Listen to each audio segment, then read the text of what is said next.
Hi there, my name is Patrick Radden Keefe.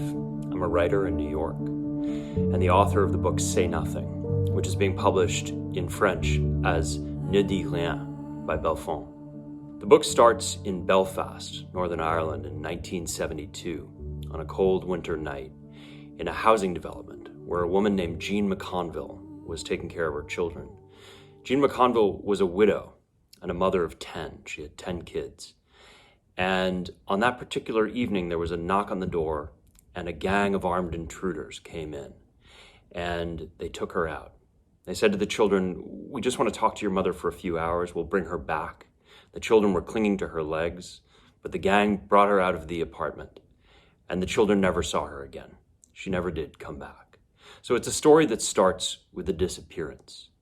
This is a true story. And at its heart is this mystery. What happened to this woman, Jean McConville? She disappeared in the context of the Troubles, this long brewing conflict in Northern Ireland. And for me, the story started in 2013 when I read an obituary in the newspaper of another woman named Dolores Price, whose photograph is on the cover of the book. Dolores Price lived a wild, really outlandish life. She was the first woman to be admitted to the IRA as a frontline soldier. And she went to prison, she went on hunger strikes, she led bombing missions, and lived this very colorful life. She married a movie star. And eventually she got out of prison, and years later she felt some misgivings about some of the things she had done in her youth.